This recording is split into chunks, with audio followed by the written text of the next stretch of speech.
You're now tuned into STWF TV, the Parlay Perspective. The Parlay Perspective.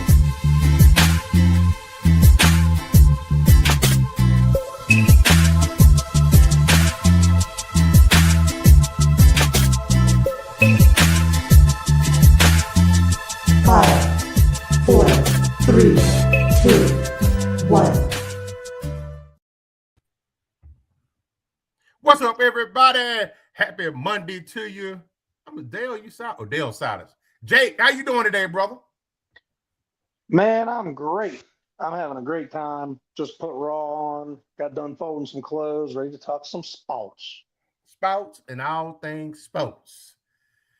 Mr. Dale, what's the damn deal, Dale? Why you look so sad, bro? Oh, I'm good. I'm all good, man. We actually had a good weekend. The Saints draft did not piss me off. So You can tell. We hear from you all weekend. I mean, hey, look, I was having some technical difficulties a little bit. So I jumped out for that last time. But yeah, we here now. We good. Already, man. Yours truly had a great weekend. All right. Back at it like we mad at it as always. Ready to have an outstanding week. Last week was the first time in a while we had five straight days of podcasting. Yeah. And there were two on Thursday. I was on two Thursday. That's right. You sure were. That's right. What show were you on Thursday for those that may not be familiar with it? I was on the Best in the World podcast where we talk any and everything pro wrestling. Let's go. Hosted by yours truly, Freaky Dale.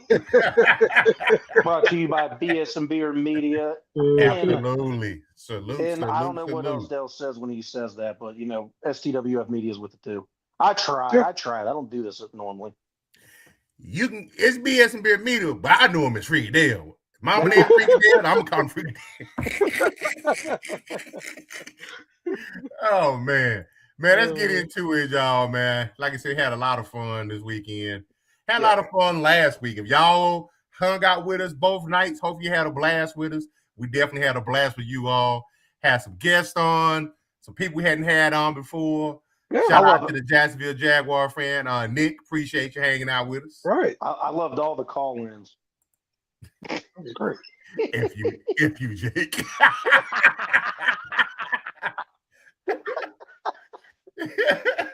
I had to. I'm sorry.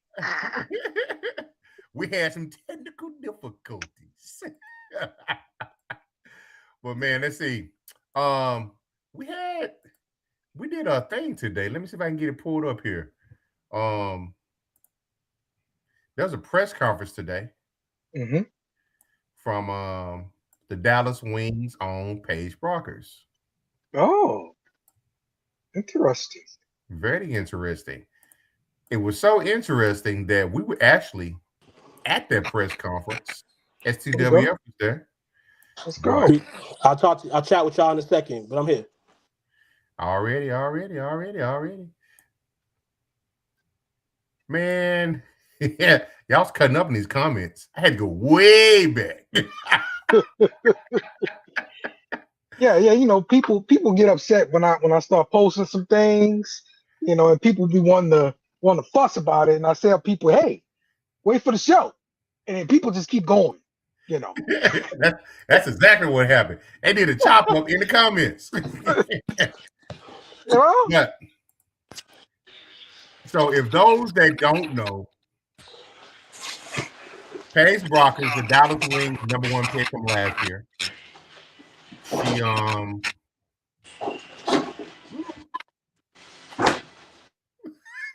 the #1 pick from last year. She has a new teammate. A new teammate that, if you're not aware, they dated while they were in college. And this is from a press conference today.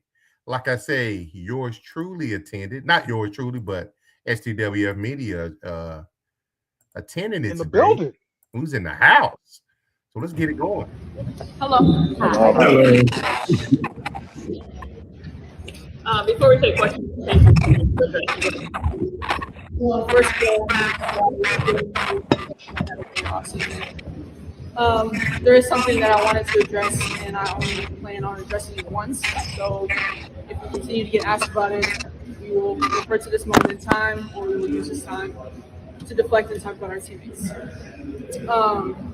Quite frankly, I believe me and Azi's personal relationship is nobody's business but our own.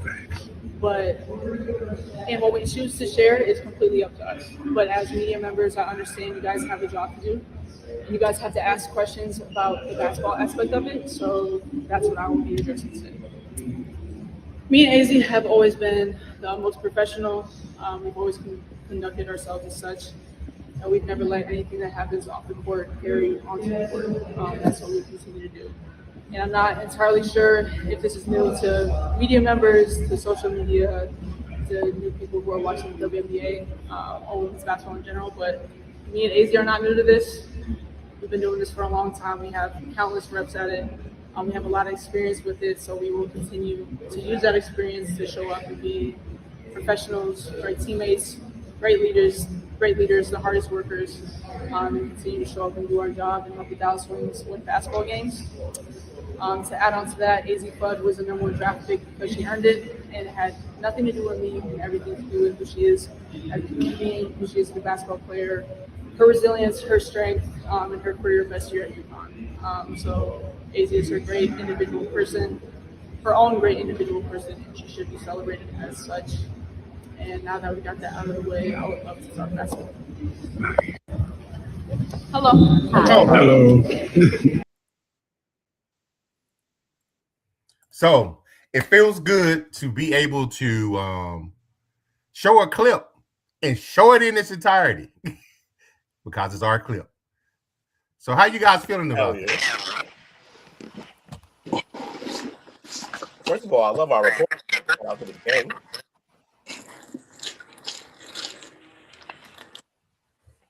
Say what? I said, nah, first of all, I love the report and shout out to STWF. Yeah, Right. On the team. I love it. Yay! Yay. Oh, nobody wants to open the envelope. Okay. So I'll open it. I think that's what coach is looking for, somebody to answer the question. Shout out to Paige. First off, you got your hair done for this. So this is something real major that you and Ozzy or you Ozzy organization, whoever the case was, speaking on, and it's been spoken about. I mean, their relationship. We know they've been in a relationship forever. You know what I'm saying? That's just us watching the college game and paying attention to it. You know? And at times trying to puzzle it, but they're together. And I'm happy that Paige, went up there and said it in the best possible way she could. You know what I'm saying? Yeah, they're together. And if you didn't get that and you want to keep asking questions about it, then we're going to see a side of Paige that maybe you don't want to see. So shout out to her. Yeah, when the media asks, just give them the answer one time. After that, you can kind of be a dick about it. We see a lot of people be asked the same questions over and over, and they are, their reaction is now negative. And it's been happening a lot more in sports, and I don't think it's been any flashbacks. Just don't talk crap about the referees, and you're good. That was a Devin Booker shot. Leave him alone. You take that. Yeah, I'm with Tuka on that. She answered it this time, kind of, and I think she started it by saying, going forward, if they ask, then they're going to reference them back to this particular one. So, it could be what it is. It's like basketball.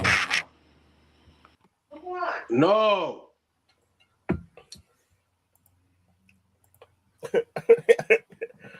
Yeah, I think she handled it well. She addressed it. There's no need for any further conversation unless it becomes a problem in the locker room, but we'll cross that bridge if it ever gets built. Yeah.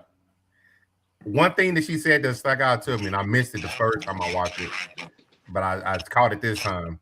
And she says this is not new to her and her teammate. Right. And they know how to keep it professional on the court. So, but like you say, Will, we see how it goes if something happens. Me personally, I want to look at it from a global view. The Dallas Wings are not very good right now. They're about to be. They're about to be. But what could you think them drafting her former teammate could be a way to perhaps try to give them more time to sell her on being a Dallas Wing? Absolutely, and that's why these questions were asked. In a sense, it wasn't just asked because everybody wanted to know your business. This is the reason why it was asked. The Wings, we've been following them. They haven't been good. One of the key positions that I thought they would go to is probably the front court. Maybe you don't think Lauren Betts is good enough, but I thought that you would go big. You went number one. You went with the best available, which is cool. But I just thought with Paige and Erica, I just thought that you was okay. But you added her and that asked some firepower. But there's reasons why these questions are asked, and then the relationship stuff ends up being on the cake just because of them being together. And I think, it is a pitch to potentially keep Paige there, of course. And, hey, you got to do what's right for the best player on your team or your cornerstone franchise player, I should say. You know? I would say it's just an added benefit. You still got possibly the best player in the draft. I do think maybe Betts might have been the move, but it makes sense to go with AZ. I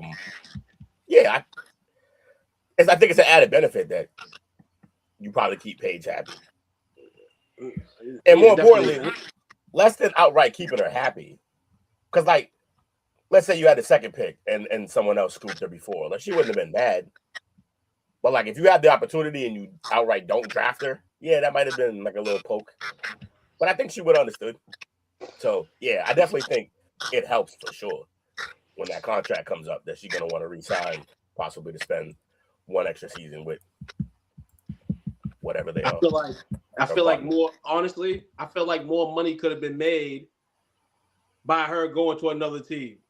And it sounds crazy, but if you really look at the realities of it, and now what everybody wants to talk about in regards to the relationship, I feel like for these two, both being guards in a sense, I feel like them two being on different teams and then having to meet up, depending on what conference you are, would have sold. You know what I'm saying? And I think that's another reason why, low key, I think the whole WNBA in terms of the media it has questions about this. You know what I'm saying?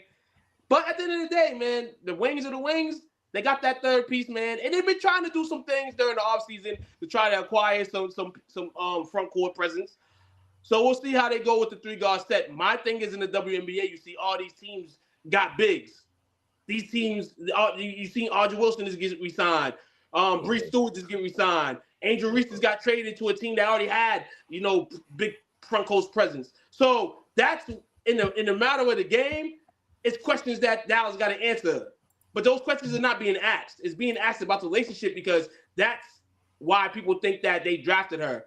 But Paige said it pretty well today. You know what I'm saying? But it's not over because you still have the number one pick who's going to be talked to every game for this season at least while she's in her helm. And she's going to be asked these questions. So it's not over yet. It's going to be real funny when, like, AZ got the ball, shot with, like, clock running down towards the end of the game, and she looks off Paige and takes the shot, or vice versa, anything like that. These are going to be little things that don't mean anything in any other situation, really, but they will have a little context now, and I think that'll be funny to watch for. I like the storyline here. This could go horribly wrong, but that'll also be a storyline that we'll have plenty to talk about. So, not that I want that. I want them to be nice. So we'll definitely be dialed in throughout the season and going forward. Oh yeah. You guys familiar with the rookie Justine Pissotts? Justine Pissotts, she's not a wing, is she? No. She's actually with the Fever. Oh, okay. That's okay. Reason why I brought her up is we just pretty much got done with March Madness was like what, about a month ago? Yes. The draft was about 2-3 weeks ago. So preseason's already started. Well, while she's going through the preseason, she's going through the practices, she's actually completing her degree at Vanderbilt. Oh, nice. Do That's you fire. do you think that's something you got to keep? I think they might have to keep in mind. A lot of these, their season starts while school is still going on.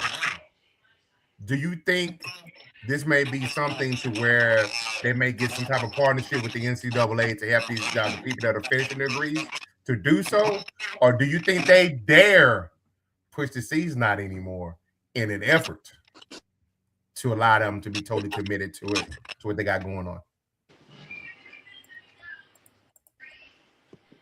I mean, the season's already short enough to where I don't think they're competing with baseball, but a select few people's willing to sit down and watch a baseball game on the TV. Most people go to the ball game.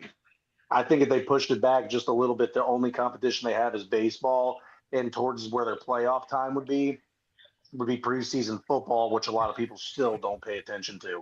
So I think if they pushed it back enough and made this strictly a summer sport, what are they really competing with? I think it'd be fine to move back. Okay, I can see that. I kind of like the idea. Now I kind of see why they do it when they do now. So the season starts May the 8th. That starts with the second round of the NBA playoffs.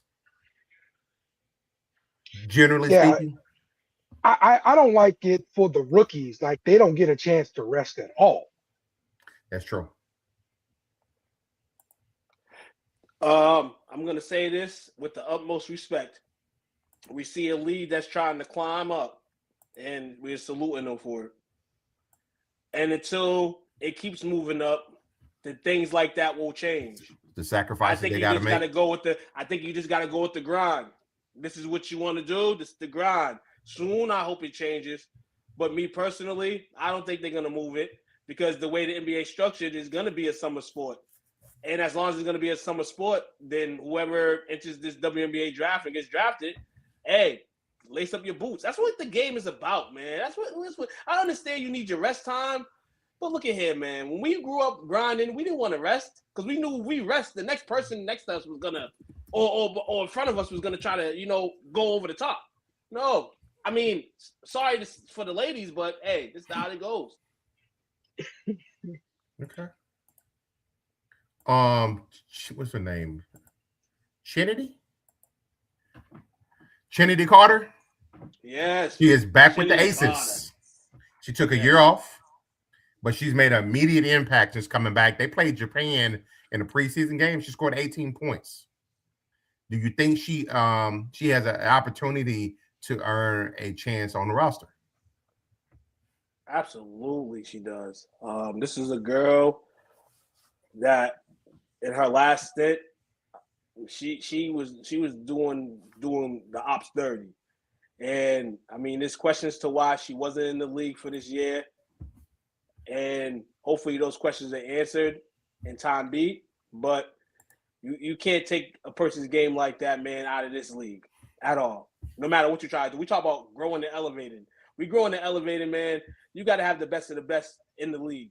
She's literally one of the best in terms of the way she comes into a ball game. She's going to help the ace. Ace is so good, I hope. I hope she makes the team. I for sure she will make the team. But in all, she doesn't. For teams in the WNBA, keep her on your radar. I don't know what the issues are. Maybe she has attitude issues and all that stuff. But we have all types of characters, even in the NBA, NFL, MLB.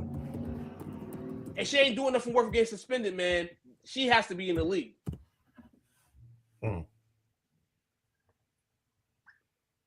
Okay.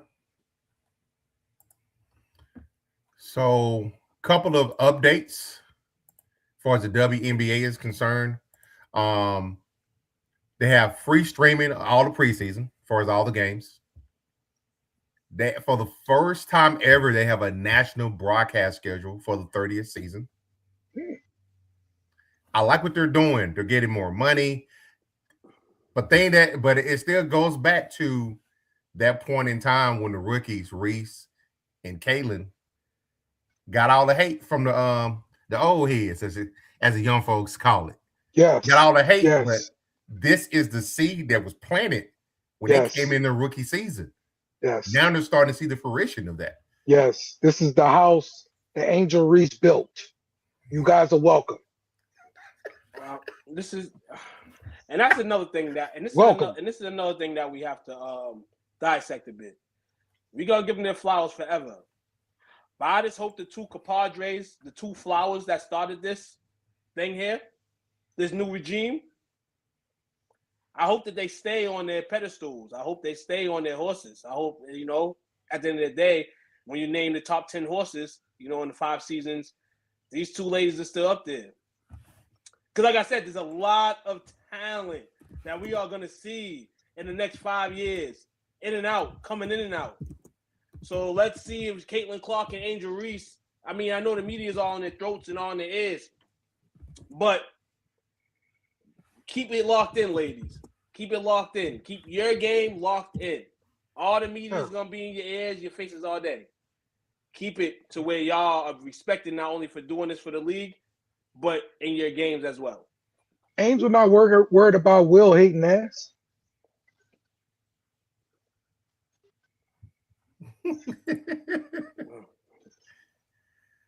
Shout out to the W. I do like the fact that, you know, like we said, they started it. Took brought out a point of them, you know, hopefully they can stay on the pedestal. I think they finally cracked the code. They cracked the code by being able to get off court buzz. You got Angel Reese popping up all the time. You see commercials, Caitlin Clark, and that's what they had to understand. Your product is what your product is, but if you want to get the money that you're looking for, that comes from viewership, which via sponsorship. People got to pay for ad time during your games. That's when you start seeing the real money come in. So hopefully, you know, this comes into fruition. They can get the money that they can earn as much money as possible. But hopefully they need to, I don't know how often they do it, like a big brother, little sister type thing. How often do they reach out to the NBA counterparts to, hey, tell me about some of the investments and stuff that you do off the court? How do you know? Because for some of them, there's a reason why they had to play year round. Their money ran out. True. I mean, there should always be like a rookie kind of symposium sort of thing to help them along. I mean, I think every league needs to have that kind of thing. But hey, shout out to the WNBA. Flage Johnson, the new signee of the WNBA from LSU. You got another star on your hands. You know, just gonna bring more money to the brand, more eyes to the brand. You guys are welcome. LSU putting WNBA on. That's what we do. LSU. Don't do that. Don't do that. Because she was the second guard drafted on the team with another top pick.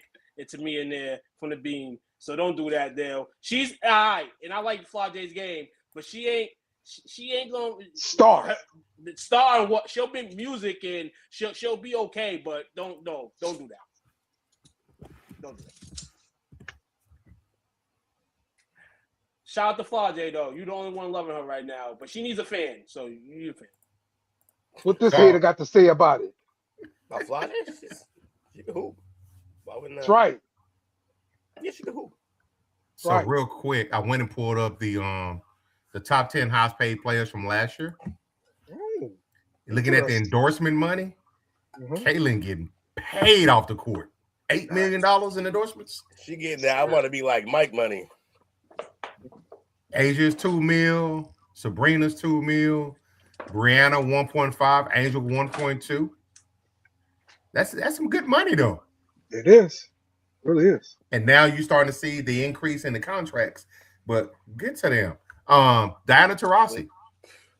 That's a terrible idea, Mike. What's wrong with this idea? I don't understand. The idea is the exact opposite of the message that league is trying to send. It would work, and that would crush them even more. Yeah, it's a reason why they probably be having a manner, because they want to change the narrative of how the public sees them. They hoopers. Oh no, don't get it twisted. If you follow the league. Yeah, some of them out there. You follow the league, get some Instagrams. You got some Instagrams. They do it individually already. Yeah, they do it individually. So you get on it. You just got to find out. I mean, there's no way you're ever going to just look at, I don't know, just a women league and not think about attraction. Like it's never going to happen. I mean, yeah, but that's exactly kind of the problem. That's what they're trying to say. Like, yes. Well, what's the problem with being attractive to a group of people?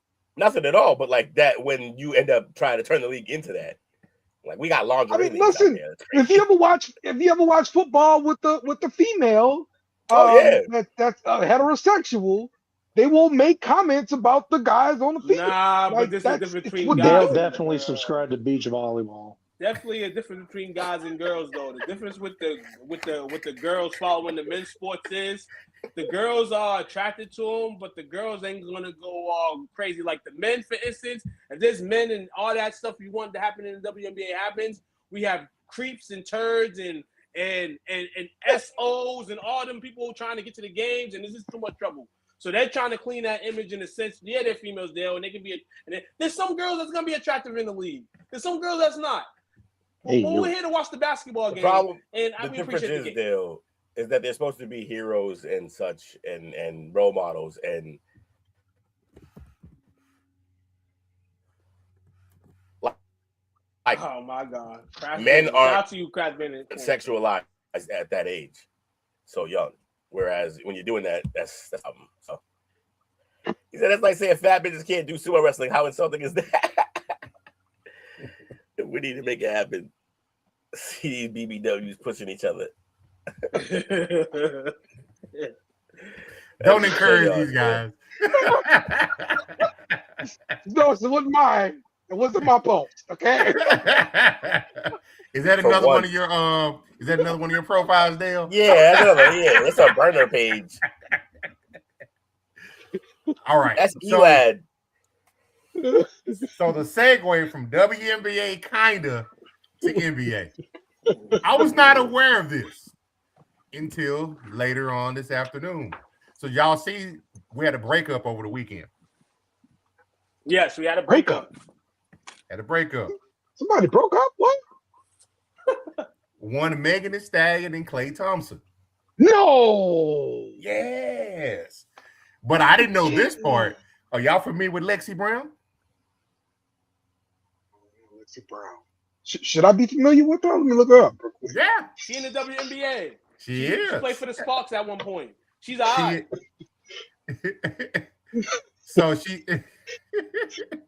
So I think she is with the Seattle team right now. She had Seattle Storm. She went from the Sparks to the Storm. So she had to come out publicly and repeatedly state that the rumors linking her to Klay Thompson is completely false. Uh-oh. That's never good. Never good. She emphasized that she has no involvement in Thompson's breakup with Megan and is focused solely on the upcoming WNBA season. Hey, if you're going to rebound, this ain't bad at all. I'm just trying to tell you. Rebounding with a rebounder. It's crazy how her name came up in things, and I can kind of figure how her name did come up in things. Klay was probably DMing some people, and Meg probably seen it and probably took it kind of the wrong way. Out of all the people he was talking to, she probably was the most famous name on the list, and it probably came out that way, because Meg was going crazy all weekend in regards to the situation, and Klay was just having fun about it. He was on his boat. Klay's like, I'm a 5-time champion. Like, I'm not Lamar Odom. I ain't getting cursed.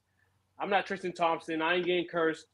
You're not a Kardashian, but you was chilling with Kardashians at one point, so you kind of got that juice a little bit. So I ain't messing with you no more.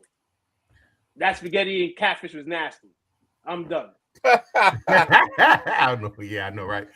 She lost a lot of people with that dish. I'm not gonna lie. Like that's a Mississippi, Alabama thing. But how the rumors got started, because it came across on Instagram. The rumors emerged, about them having a breakup, and the fans are trying to identify a supposed third party.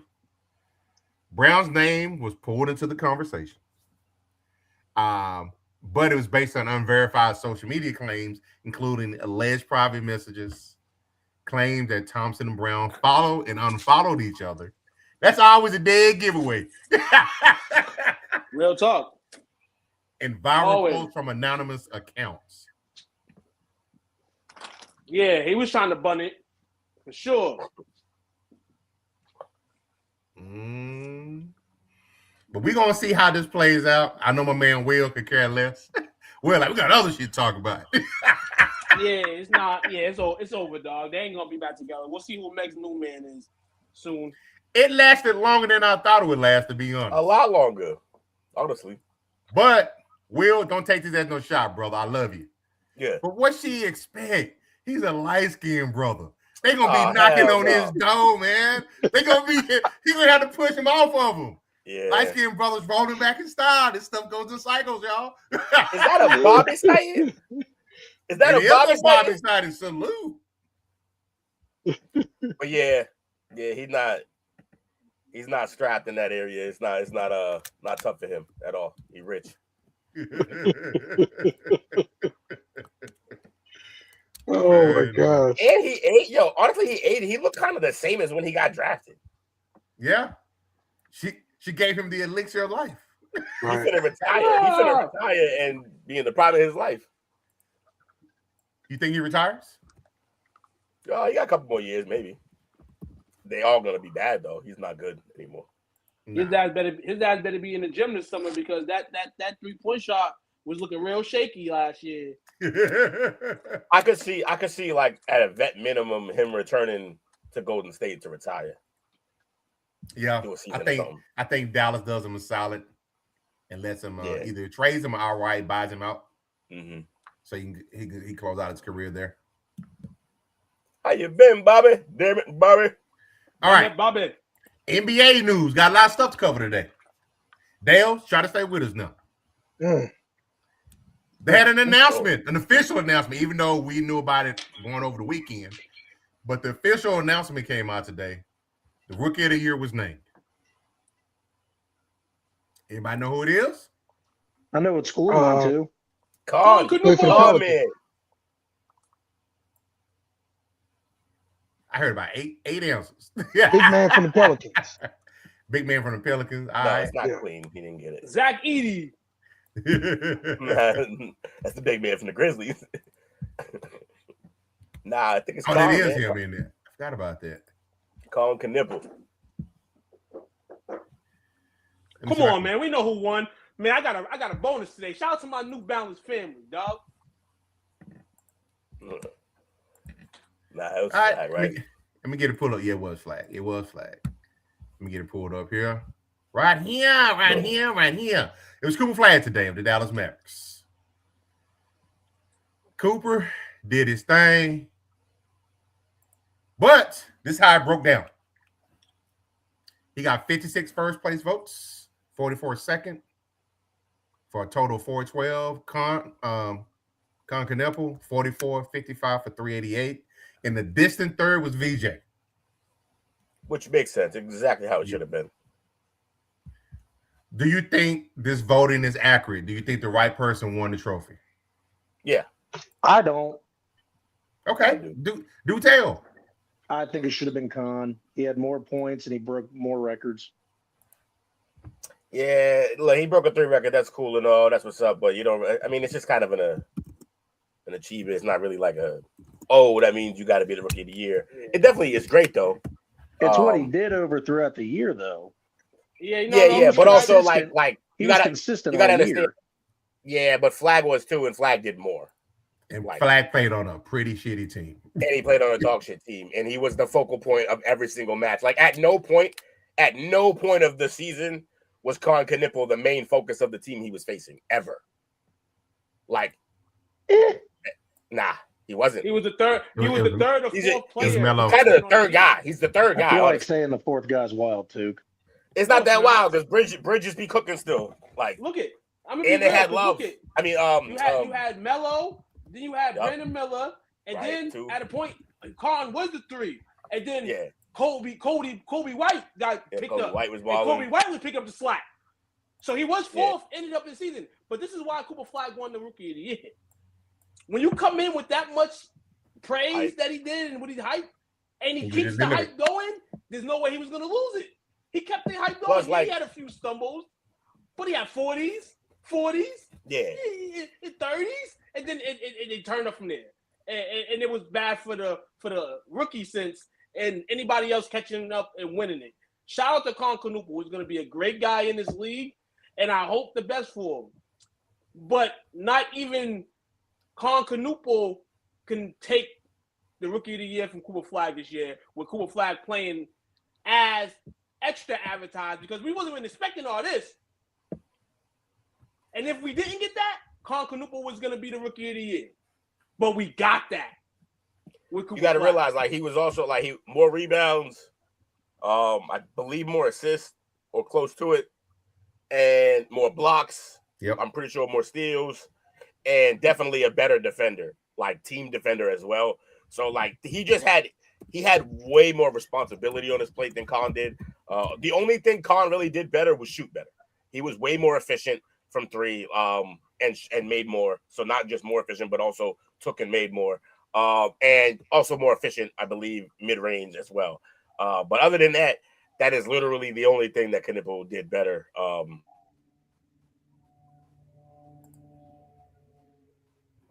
And I went and I looked. Like, did everything else. I see Con. He broke the. So he deserved the award.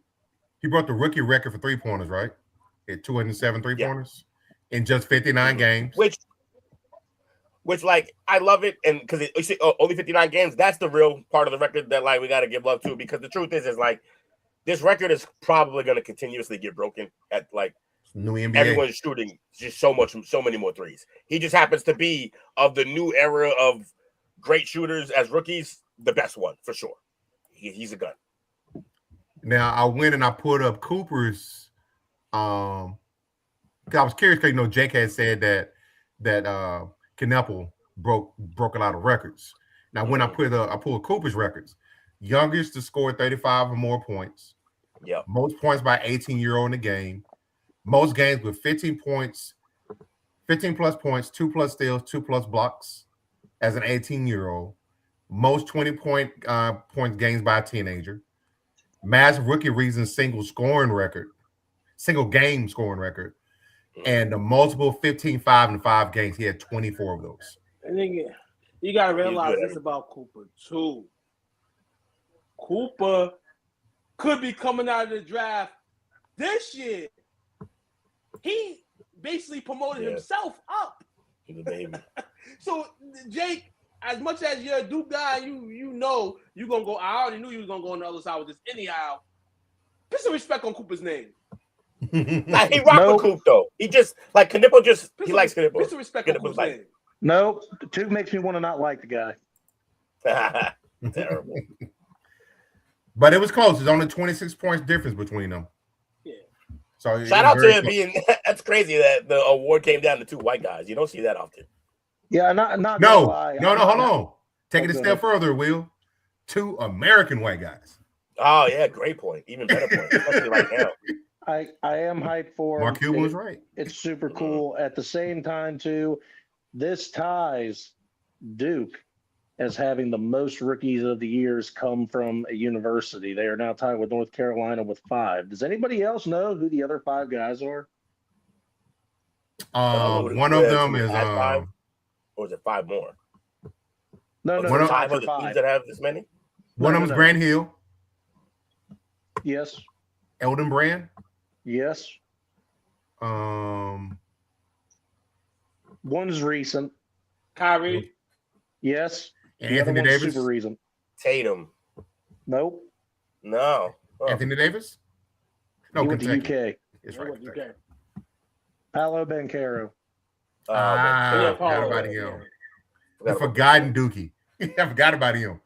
Hold on, Yeah, hold on. They got 4.5. They got 4.5. Grant. And They got 4.5, bro. They don't got 5. North Carolina still up with 5 full ones.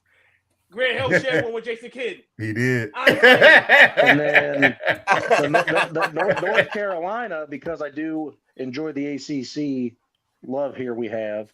North Carolina has 5 as well. Does anyone know who those 5 players are? I'm in the room with like 3 North Carolina fans. You guys should know this. Michael Jordan. Because, Yes. Yeah, Mike. Kenny Smith. Was Vince Kenny Carter? Yeah. Vince Carter was. Vince, yeah, Vince was one. Um, Fuck. I'm trying to think. Carter Gary played with who? Stackhouse. Barnes. Stackhouse? Harrison Barnes? Nope. No. One should be a giveaway, Coach. Harrison didn't get one? Damn. Nope. It's Vince Carter, Michael Jordan, Walter Davis, Phil Ford, and Bob McAdoo. Bob McAdoo. Yeah, That was the McAdoo giveaway one, I thought. Yeah, McAdoo was the giveaway. Yeah, it was. And Duke and North Carolina both lead that stat with 5 each, and then followed by LSU with 3, who was Bob Pettit, Shaquille O'Neal, and Ben Simmons. Come on, Dale. Syracuse with Dave Bing, Derek Coleman, Michael Carter Williams, DC. and then UCLA also has 3 with Lou Alcindor, Sidney Wicks, and Jamal Walton. Wilkes. Not Walton. Not Love. Not Love. Not Russie. Wait a minute. UCLA had how many? 3. At least After all those championships? yeah, Yeah. According to the good old Google machine. Well, to be that is fair, what a I'm lot of getting. those championships was one guy, Walton, wasn't it? Yes. Yeah. But no, So, like, shout out to he Duke, could only shout win out it to once, North and he wasn't even on Carolina. the list. This is why the ACC runs basketball. That is I true. got nothing left to say. That is true. It's very true. Okay. Drop the mic. What the hell? Key It was a playoff really- game. It was a really weird drop the mic. I'm sorry. I know, right? It's like drop the mic. I gotta go back and pick it up. Yeah, really. I was like, I lost it. So NBA playoffs. We got 3 major Game 4 matchups tonight. Got a Game 4 of the Pistons and Magic. Pistons up 48-42, although it's probably more than that. My link is way behind. Yeah, that score is 50-46 Pistons with a minute 34 left in the You first say half. 50-46? Yep, Yeah. 50-46 Pistons. This elimination game for Detroit, isn't it? No, they'll go down 3-1. But basically, Okay, it'll starve okay. off elimination if they go down because they'll be down 3-1. They were down early. Orlando punched them in the mouth early, but they were able to respond in the second quarter. So Okay. I like that. Cunningham You got like what? that? He got what? 10 points? Who? Kate. Yeah. Okay. Third game tonight. Game 4 as well. Thunder versus the Suns. OKC enters the night up 3-0. Will this be a closeout game? yeah, this is gonna be a closeout. Sweep. This is gonna be a closeout game. I don't see Jalen Williams I is don't out see this tonight. going yeah, I think the Genuinely Thunder still doesn't close even it out. matter. Their team is so deep. Was like, get it out of here. Yeah, just pack them up, man. Don't stretch it out any longer. And then this Hey, one yo. might be interesting. Game 5, T-Wolves versus the Nuggets. This Minnesota's series up is tricky as 3-1, hell. but Ant is out for an extended period of time. Yeah, he's done. He's out for 2 to 3 weeks. Same injury kind of with Kevin Durant's dealing with right now, from what I'm hearing. That's enough to get eliminated. And they're up 3-1. And this all smells about everything for Denver to come back from a 3-1 deficit. Denver has came back recently in this decade with 2 3-1 deficits and able to win those series 4-3 back. I guess it's not even real, guys. Sorry, it's not real. So scratch that. It was in the bubble, so it don't count. But this will be the real test, though. This will be the first time for Denver to overcome a 3-1 deficit. And Man's dealing with I demons. think I think Denver will win tonight. I say Denver will win tonight, and we'll go game 6. I'll see how it is from there. Let's see how Minnesota can react with losing Edwards, and also DiVincenzo went down with a torn Achilles within the first 3 minutes of the game the other day. Yeah, So they may have been able to survive if just one of those guys got hurt, but it's gonna be rough with both of them out. I wonder, they're gonna need Ayo to go crazy again. Look, they only need to win one game. They just need Ayo to go nuts one more game. He had 41. If he could do anything like that, have the game of his life again, they can close out the series. But if not, yeah, we're gonna watch Denver come back from 3-1. It's gonna be wild. This is like, it sucks for the NBA that Ant's out, but the fact that he could possibly come back and this series could get stretched, I don't know. I think they like that, but him being out is whack. So DiVincenzo going down that early, that sucked, man. That was. I mean, he's out next. He's out next season too. That's an Achilles. These two teams are going to be battling it out, and if Denver does come back, or if Minnesota does win the series, it's going to be tough for either one of those teams anyhow. Possibly playing San Antonio. San Antonio up 3-1 right now. Wouldn't be clear concussion in 3 days, and San Antonio looked crazy in the first quarter and a half, and then second half started and they just turned up on the Blazers, so they're up 3-1. Celtics up 3-1. Shout out to Will's team, man. And B didn't make a difference, man, and he should have just sat out for the rest of the playoffs. After that display last night from the 76ers, they actually looked like they played better without him. Damn. Pritchard balling. They gotta trade him, bro. They waited so long and they gotta trade him. They got Maxey and Edgecombe. They're good to go as far as like their core. They need to trade Embiid, bro. So Celtics balled out last night. My Lakers couldn't close the deal on Houston last night. Shout out to Houston though. People game 3 Friday. They definitely should have won that game. Should be 2-2 right now. I'm still forever blessed that our construction house is still on 3-1. And I look to close it. Hopefully Wednesday at Staples Center. So shout out to the Rockets on that win yesterday. Other action, other playoff matchups. The Knicks, Hawks 2-2. Knicks were able to win game 4 after the Hawks won the 2 previous ones. Dope. If I'm missing any other series, I think we probably touched on just about all of Toronto and Cleveland 2-2 as well. Cleveland take the first 2 at their crib. Toronto take the next 2 at their crib. Yesterday's game was wild. Cleveland up 7 with 3 minutes left. Lose the game. James Harden, more turnovers than points. Crazy. 44th game in his career in the playoffs in which he's had more turnovers than points. He just so disinterested at times. Yeah, and those times are called the playoffs. Playoffs? Playoffs. Are you kidding me? I ain't trying to play this game. Oh man. Let me see. You had 71 players who filed for early entry for the draft, which is crazy because I probably maybe what 15, 20 of them max are going to be able to have the opportunity to get drafted over the early entries at best. Yeah. Joker and Randall were fined for their altercation they had in game 4. Joker $50,000, Randall $35,000. They gonna quit messing with Joker, man.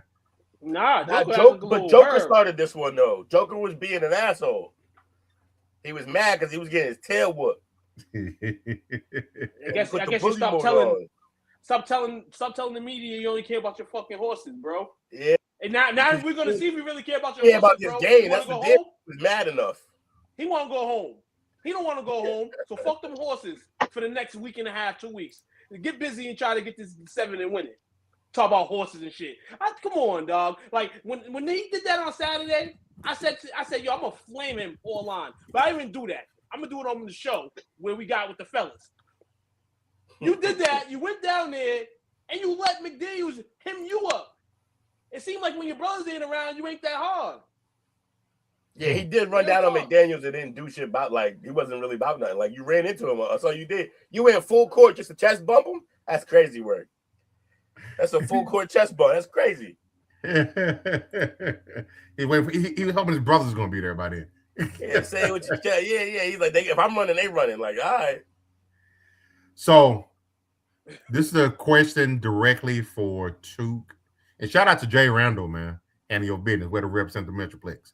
But Will, Took, what's the tallest front court lineup you went up against in junior high basketball? Oh, yeah, we had some skyscrapers, man. They used to let Rick run the ball up, and he's like 6'4". I played in like a little summer tournament, and tallest front court I played featured Joakim Noah. Oh, really? You had other guys. I had taller guys in the paint. Yeah, but they had some solid guys, but definitely some 6'9", 10s. Yeah. It's crazy. So this here is 8th grade team.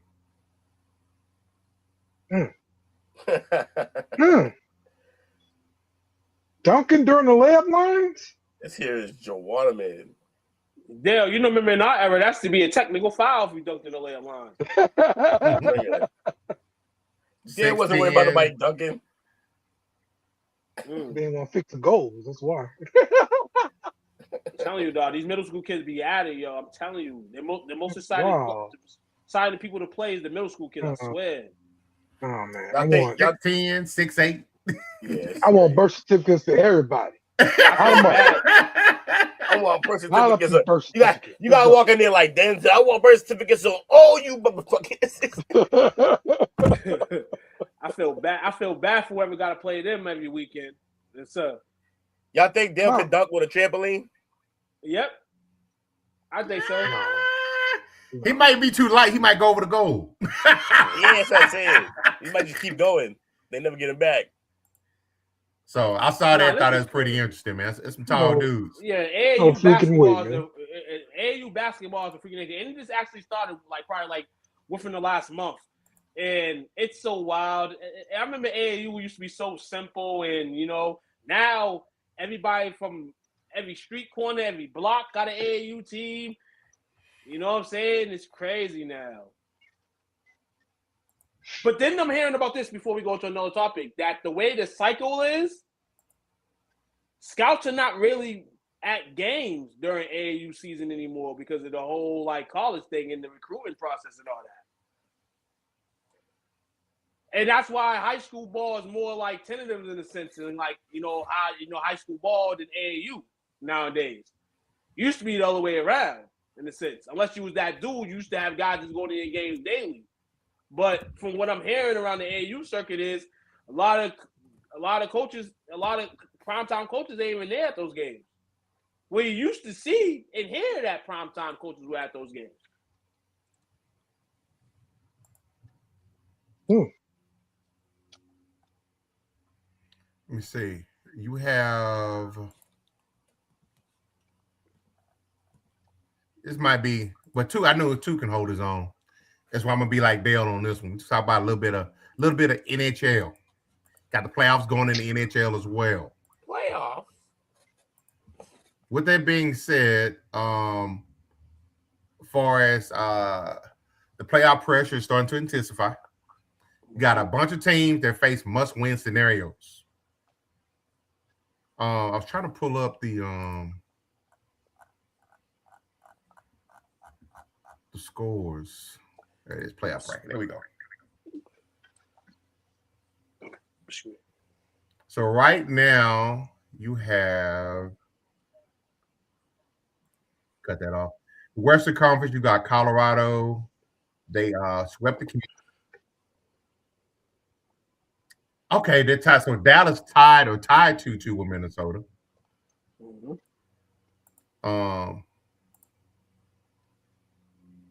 You got Utah is up 2-1 on Vegas. Anaheim is up 3-1 on Edmonton. Carolina swept Ottawa 4-0. Philly is up on Pittsburgh 3-1, and I think they're up 3-2 right now for the game tonight. If I'm not mistaken. Penguins are up 3-2 right now in the Penguins are up, third okay. with 10:28 left, trying to survive Game 5 and go into a Game 6. But the Flyers are up 3-1. Thank you, too. Buffalo is up 3-1 over Boston. Oh my God, the massacre at the Garden yesterday. 4 goals in the first period from the Sabres. And it's funny because I seen I thought it was a fellow Bostonian with a Bruins jersey on yesterday on the train, and he was like, I'm from Buffalo.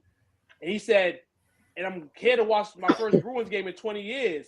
And he said, it'll be hell if I lost and have to go back to Buffalo with this jersey on. And I said, hope not. And an hour later, 4-0 Sabres at the end of the first period. I said, man, I hope that man had a safe trip to the crib, dog. Yeah, for real. Okay. Is my camera still frozen? Nah, your camera good. Yeah, We can hear you. You're moving, doing a Harlem Shake. Good. Okay, cool. Appreciate everybody looking out for you, boy. Tampa Bay is tied 2-2 tied with Montreal right now. What a win. What a win from Tampa Bay last night in OT, man. That was a hell of a game. Let me see. Now, the Canucks have requested permission to interview Kevin Adams for the GM of Vegas. So you got some front office changes coming there. The Lightning's Victor Hedman is doubtful for the first round action. And I was looking. My man got injured yesterday. What, in the Dallas game? He took a skate to the face. Yeah, that's the worst thing, man. That series actually is like one of the illest series in hell. Because we talked last week, Coach, and the Wild got the first game and they scored like 6-7 goals. And I'm like, they're not going to score that many again in the series. Well, they haven't. But the thing is, they just been great games all around. You had Game 3, Dallas wins in the OT. Then it repeats itself in Game 4. Like, series is fire right now. 2-2 in that series. And then you got the series of the Vegas Knights ain't the expansion team no more, but the Utah Monmouth are. And the Utah Monmouth played tonight against them at 9:30. And the Monmouth have a chance to go up 3-1 in the series, which is interesting as hell. We talked about the Sabres a few minutes ago. The Sabres are going to win their first series, potentially, for the first time in like 20-something years. I think they had the longest playoff drought of all NHL teams.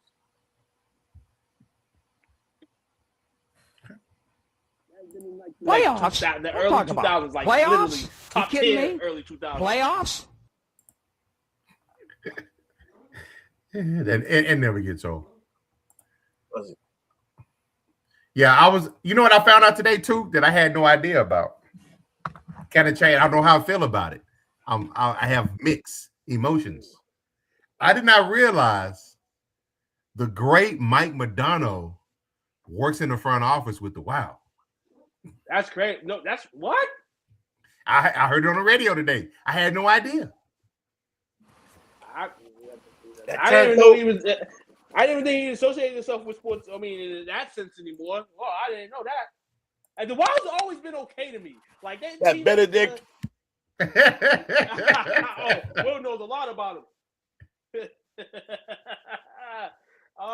Yeah, it speaks like that, man. The Wild, it makes sense. So that's surprising to me too, because I didn't know. I didn't even know he's still associated in that area. I thought he was still in town. But fair enough. Y'all ready to talk a little baseball?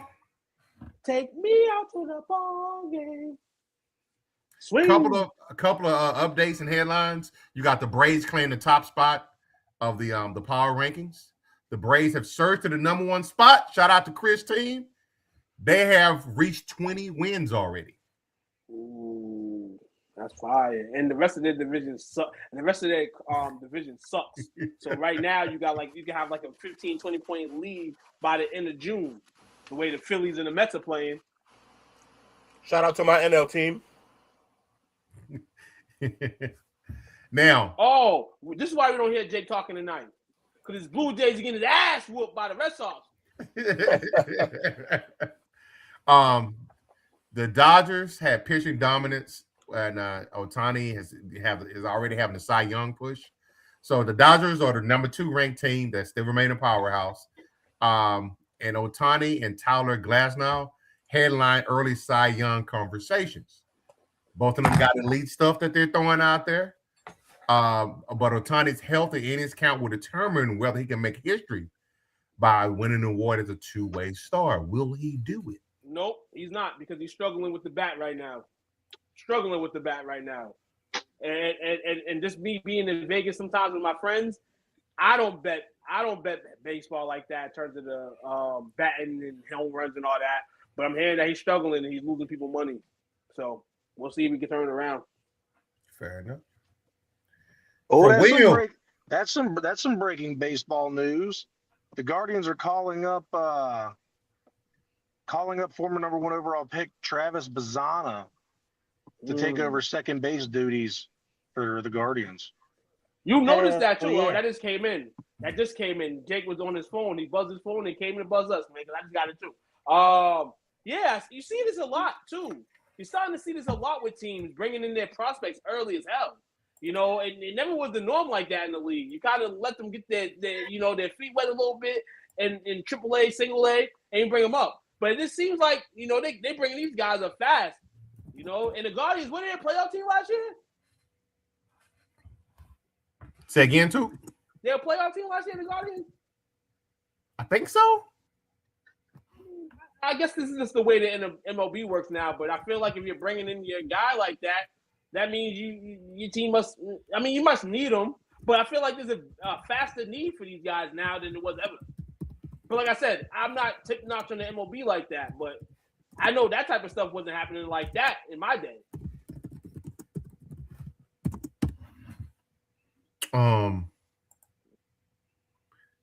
Will, y'all had a stunning move that happened. Well, not too stunning. Departed ways with your manager, Alex Cora, and 5 staff members after a disappointing 10-17 start.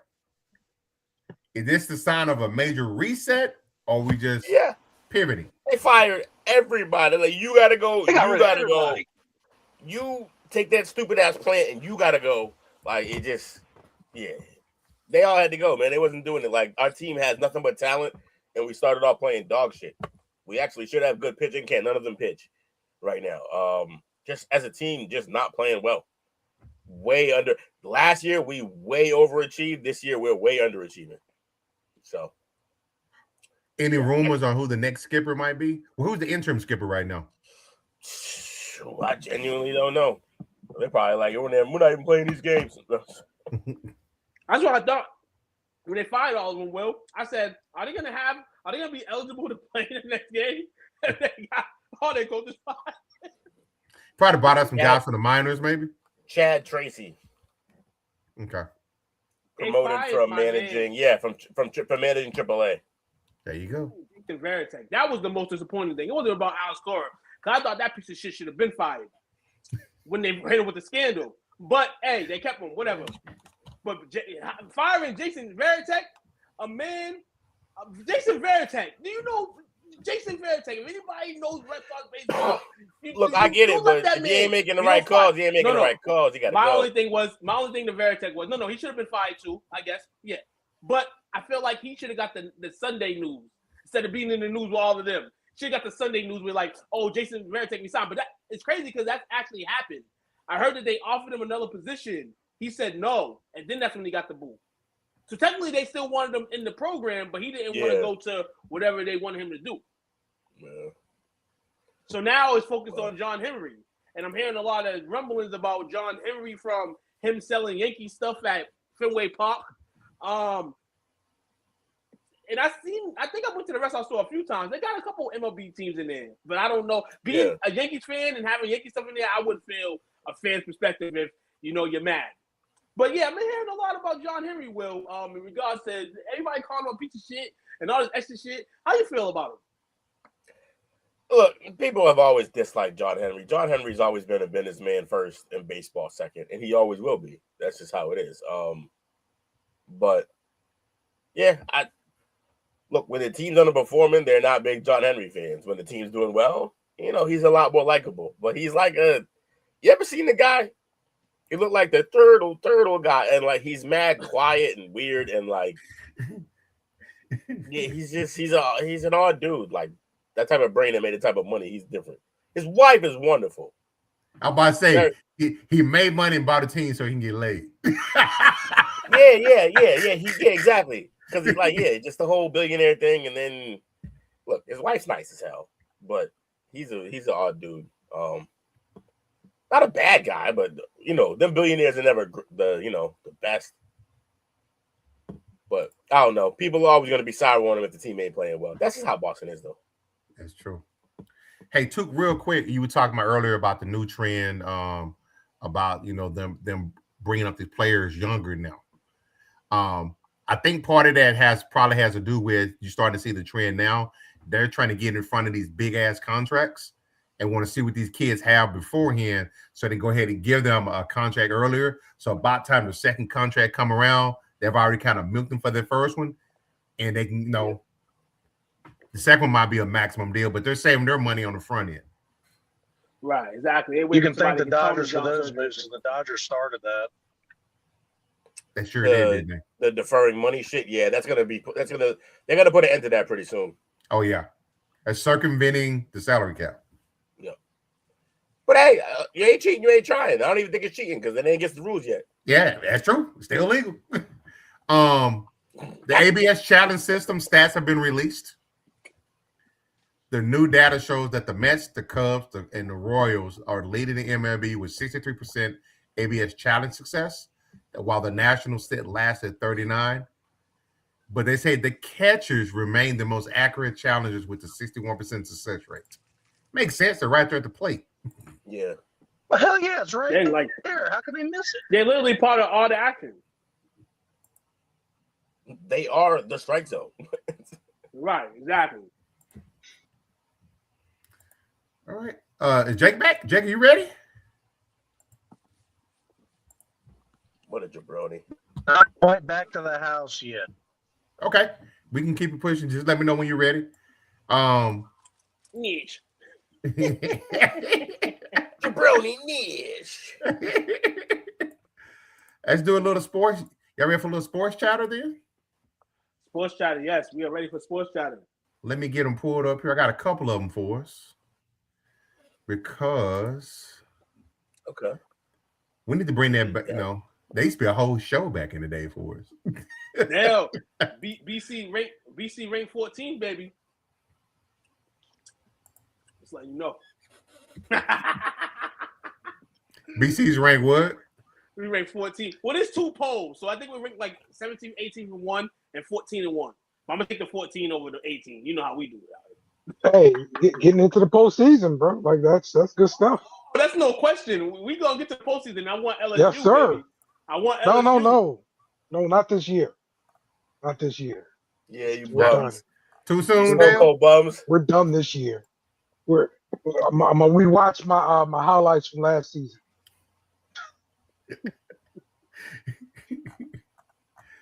Oh man, let me see. I'm trying to. I think it does. I mean, hey, speaking of sports chatter, college baseball, I believe LSU, they're going to change the formula now because Jay Johnson went portal heavy. He let his young guys leave, went to get guys that were supposed to be proven in the portal. And the guys that he went to get that was proven in the portal are the guys that's letting us down. And the reason why we suck this year.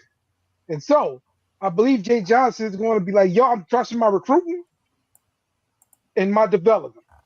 And I'm going to have my young guys play instead of reaching in the portal and obtaining these guys.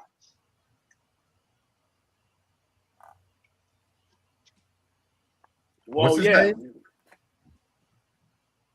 With the coach, Jay Johnson? Okay. Yes.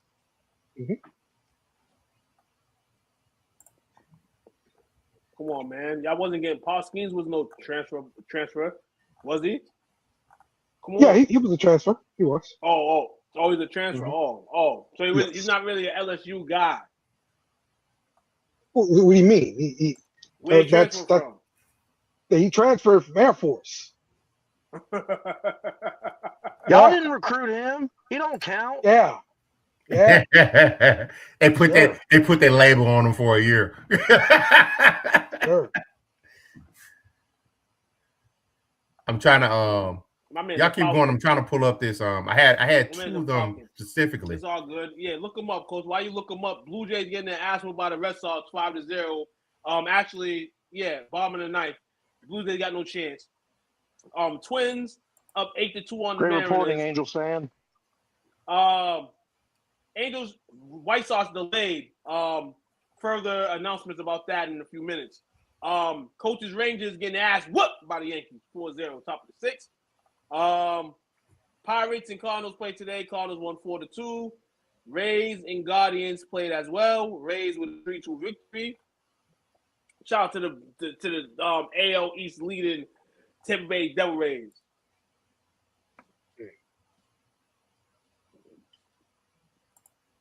Yeah, let's see if we can ride some other news. Other news. I don't know if we had this in the script, but I might as well get into it right now. A little Far bit. away. Boxing news. Devin Haney, Shakur Stevenson, camps are talking in regards to a fight potentially in the summer. Both camps are trying to discuss weight right now. Shakur Stevenson went to that 144. I think a dehydration clause, 10 pounds. We'll see what Devin Haney reacts. I know Devin Haney has moved up. I think he went up to like 147, 154, something like that. And we'll see if that matchup happens as well. Tyson Fury and Anthony Joshua will fight at the end of the year or early 2027, but AJ will fight a tune-up on July 26th. Cinco de Mayo weekend in boxing. Zoro Benavidez. Tune in. I believe the DAZN for the pay-per-view. You know what I'm saying? It should be a good one. I think it's cruiserweight. I think Benavidez is going to cruiserweight for this fight. I'm going to fight the cruiserweight champion. So it should be a good fight. And Jarrell Big Baby Miller has challenged Deontay Wilder after his win the other day, claiming that Deontay doesn't want to fight him because he almost made him cry one time, told him to shut his pie ass up and sign the contract. That's cool. Bless you. Thank you. Dale. Yes. I know Best in the World on Thursday. Tune in, everybody. Dale's going to be sad a little bit. A few of his homies got fired. He'll speak on it on Thursday. I know it was a disappointing weekend for you, Dale, in the WWE house. Yes. You know who got cut. Yeah. Listen, you spoke on it before too. The Wyatts wasn't gonna last long, and they packed them all up. They packed them all up too. Dale, I'm not there I'm in the comment thread more than I'm in person. But Dale, you know, I try to keep up as much wrestling as y'all do, man. I could tell that from day one that they was not gonna last, and they was trying to only do that to reap the money of Bray Wyatt. Damn shame by the WWE organization, dog. Damn shame. You know what I'm saying? But Coach, I'm sorry, man. You probably got the chatters chewed up, man. We trying to talk some tax. No, appreciate you carrying your brother across the finish line, man. Yeah, man. So the first one is from our group member Ruru. Ruru, baby. It's my dog right here. I like him. This post, he says, what does he mean by edge of collapse? Is the Lakers roster trash?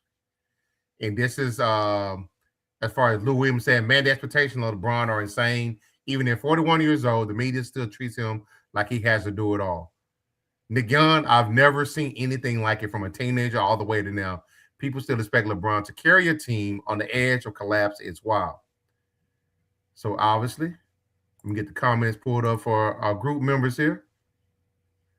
Buck Sale, well, let's get him some help. Does he need help too? No, he's guys are injured right now. He played the third fiddle for most of the season, and he's used to playing the one.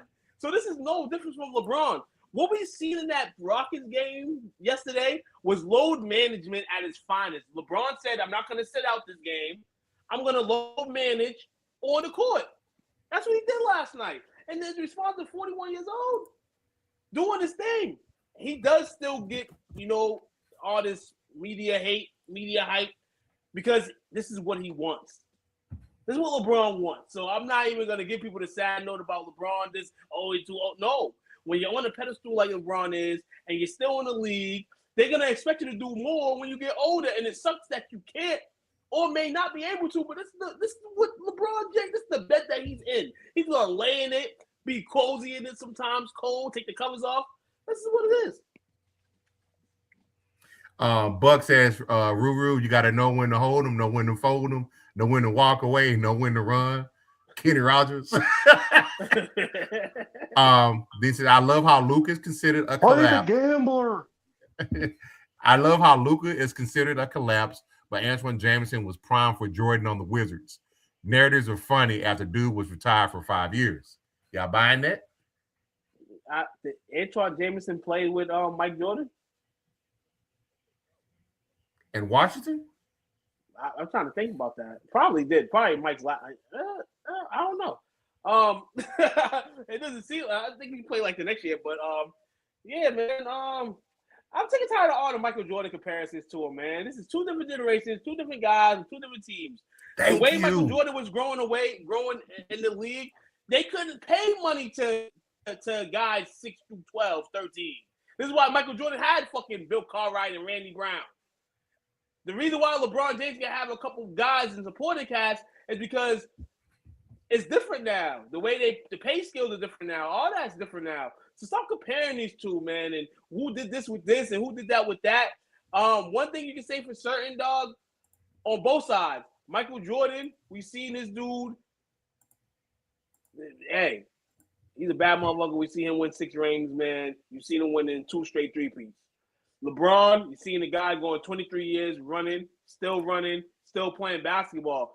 Appreciate both of these, dog, because they're going to appreciate it. And they're laughing at y'all because I don't think these guys I don't think they're like, y'all trying to act like they got beef. They don't got no beef. Care about that. I'm glad you see that too. That's the way that I've always viewed it. All the comparison stuff is so nauseating. But I'm like, just enjoy the ride right now. And I figured that out. I used to get upset with all the Kobe and Jordan comparisons at first because it was dudes that I knew. Shout out to my boy Seth. Dudes that was beating you over the head with it. It's real aggressive, like LeBron fans are right now. And I'm like, whoa. You like your guy like my guy. At the end of the day, that's cool. But I'm like, but I was upset because I didn't start watching Kobe, really, really enjoying him until the last 2 or 3 years of his career. Yeah, I was a Kobe fan galore. Like, I'm a Kobe fan all day, every day. But I never, ever in my life said that he was better than Jordan because any fucking person that watches basketball knows that that's a spitting image of Mike. And there might be some things that Kobe did better than Mike, but Mike was better. And I can respect that. You know what I'm saying? And I'm like that Kobe, Big Mike. You know what I'm saying? And as a man, you want to be better than that person. But deep down, Kobe know he ain't fucking with Jordan. And everybody know that he wasn't fucking with Jordan, man. But that's my guy still because he put popcorn in my hand when I didn't eat it. He put bananas in my hand when I don't eat them. That's the type of player Kobe Bryant was. Wherever he was, I was. Game time on, I don't care if I got to go to the bar, get off of work early, I was watching him. So appreciate all this greatness, man. The new era and ever, man, because this is lovely, man. It's a lovely sight, man. It's the game. Love the game. Absolutely. Jake, who would you consider as the greatest Phoenix Sun of all time? Or who would y'all consider as the greatest Phoenix Sun of all time? The greatest Phoenix Sun of all time. Steve Nash, final answer. The greatest Phoenix Sun of all time. Devin Booker. Okay. And who'd you say, Dale? Steve Nash. Steve Nash. Okay. So this is a post from Jesse. Well, hold on. Let me answer can I answer? No. You had the opportunity. Keep going, Coach. This answer should not be allowed because I did not physically see him play, but I've seen the highlights. I understand his greatness and what he did for our team. It's Charles Barkley. Okay. I thought you were going to say Kevin Johnson. He's my second favorite son. Mine too. When he bammed on Elijah one, it's like Yes. Yes. and looked at him like take that old man. I just saw an interview with him talking about that not too long ago. He was like, man, we had missed like the last 2 shots. He was like, everybody looked dejected. He was like, I gotta make something happen. He was like, I saw the lane, I saw him. Like, I'm gonna do it. I love when Dale gets into basketball talk. I do too. I love it, man. Hey, we could talk old basketball before LeBron messed it all up. Okay, we can talk about that. So this one is from our group member Jesse Murray. No caption to it, but Devin Booker scoring breakdown. What's that? First and 3-pointers? Let me see if I can blow this up for us. How's that? Yeah. Okay. He's first in 70 point games. He's got one. Got 1 60-point game, 5 50-point games, and 32 40-point games. How many assists you got?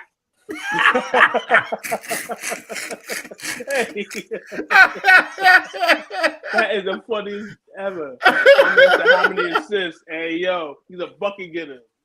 Let's see, 2.6, 3.4. Yeah, not a lot. Here we go, right here. Yeah, you true. You're right, Jake. His high was 6.8. That's good though. Not a point guard. That's not bad. That's right. It's not He's bad for a 2 guard. He got He's a two. 4.3, 4.8, 5.5 the last. Yeah, it's not Steve bad. Nash to go. Thank you. But Steve Nash scoring numbers don't look nothing like that. Steve Nash scoring numbers all look like 18. And you heard what Kyrie said. Steve Nash's trophy ain't even his. Yep. But no, I think Devin's the best son because not only with the longevity with the Suns, the fact that he stayed there. Like, name Charles Barkley, Kevin Johnson, all these guys, Steve Nash that was even traded, to Phoenix. These guys wasn't lifers, man. Devin Booker alone being a lifer, I mean, he's the Phoenix Suns. My kids ain't gonna remember Charles Barkley and Steve Nash. They gonna remember Devin Booker. Ain't nobody gonna remember Devin Booker.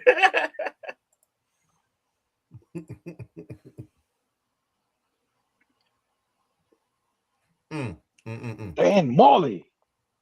I know. Thunder Dan, baby. Oh, speaking of Charles Barkley. Speaking of Charles Barkley, I think I said it a week ago, but I've actually heard the story behind it. Michael Jordan and Charles Barkley are gonna play golf at some point this summer. And spoken in years.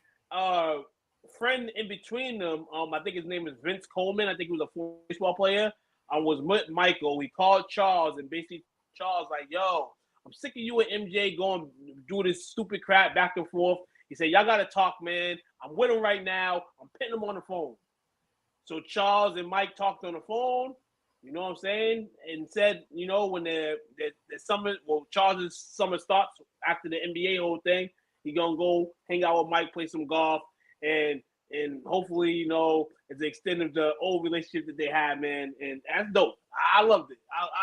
That's the best news I heard today because, you always want to keep your best friend. Some people can't keep their best friends. Some people, their best friends are probably their former best friends now, and whatever you can do to try to, reconcile that, do it, because you might regret it one day.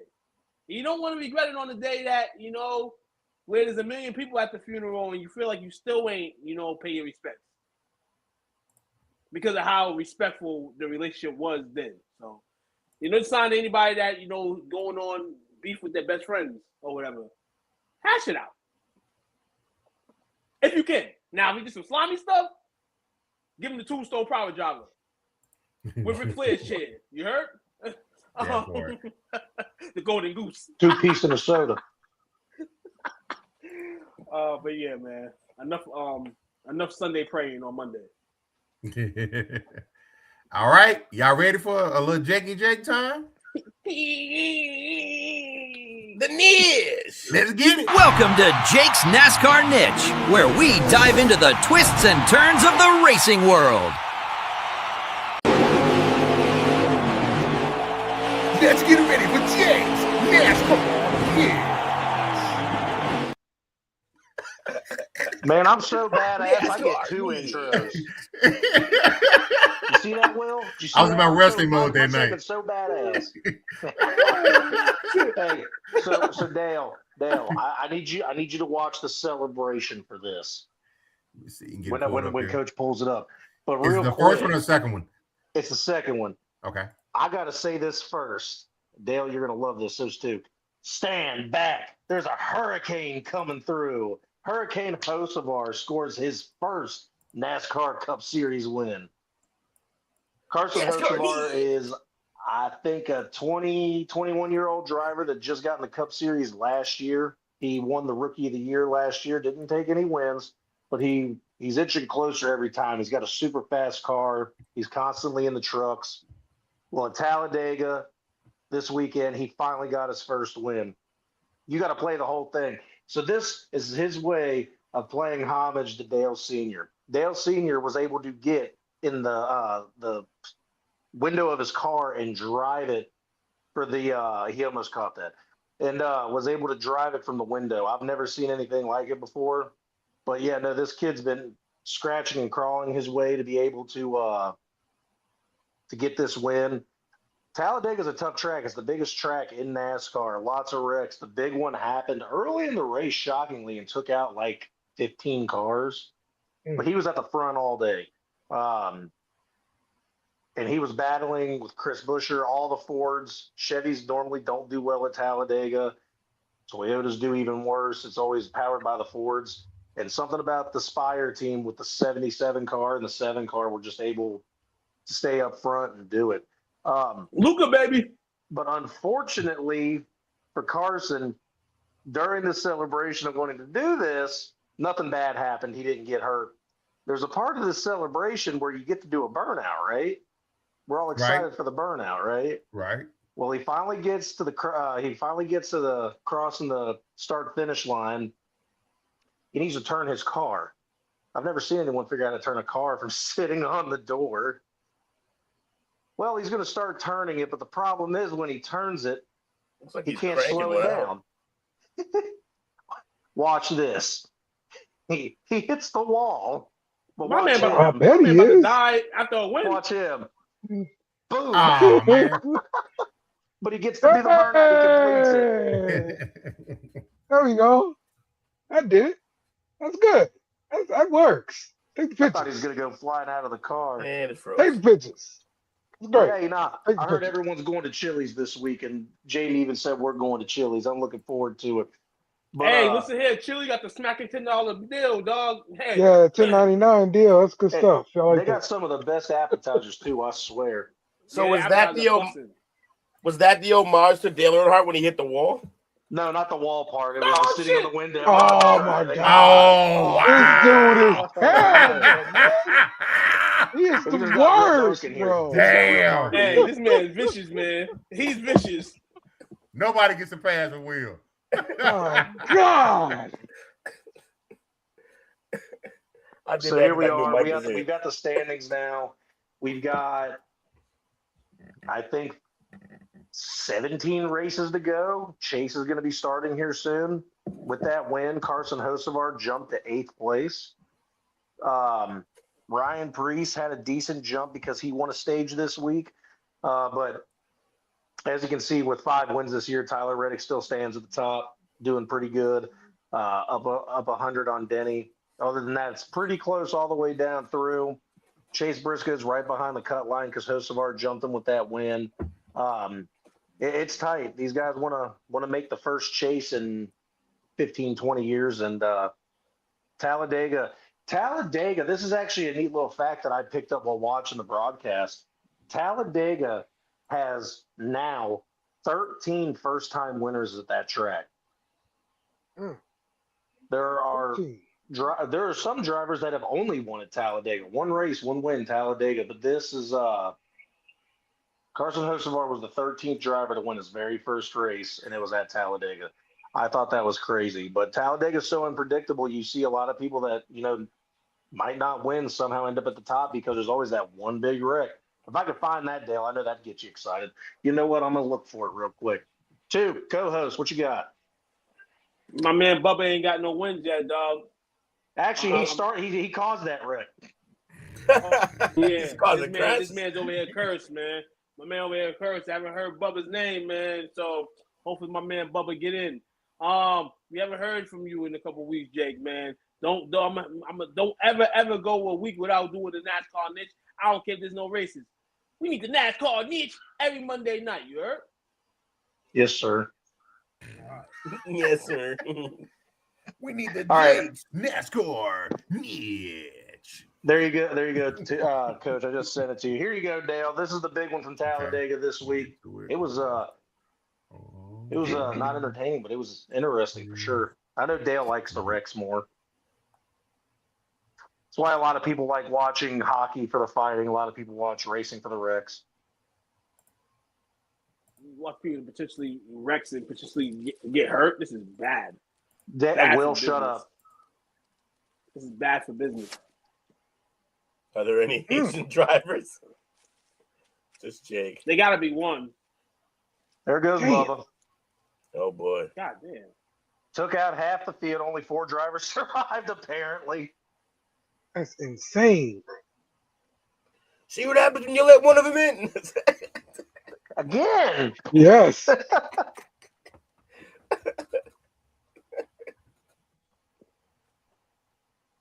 But it was a good week of NASCAR. Carson Hocevar scores the first win. A lot of drivers. These guys. A lot of drivers. Yeah, really. A lot of drivers on the in the Cup Series aren't a big fan of how Carson drives because he is very aggressive, causes some wrecks, and spins out sometimes. And I got great news, Coach. I know what you're doing this weekend. What am I doing? He's heading to Fort Worth. I can't say this. Fort Worth at Texas Motor Speedway. NASCAR is going to be in Texas this weekend. Hey, Coach, it's a good weekend. It's on Jake. He's going to go there. I've never been to a race there. Bring your pepper spray. How far are you from there? Probably about an hour. It's in northwest Fort Worth, and I live in southeast Dallas. I wonder if you're any closer to Coda. To who? That's Circuit of the Americas. That's near Austin, right? Nah, yeah. Yeah, it is in Austin. My bad. Never Texas mind. Motor Speedway is fast. I mean, it's closer. You want to go to Texas Motor Speedway anyway because Circuit of the Americas is a road course, and that's where they make right turns. But roller coaster that'll. We'll see you in Texas next week. That's been your dash of NASCAR. Already.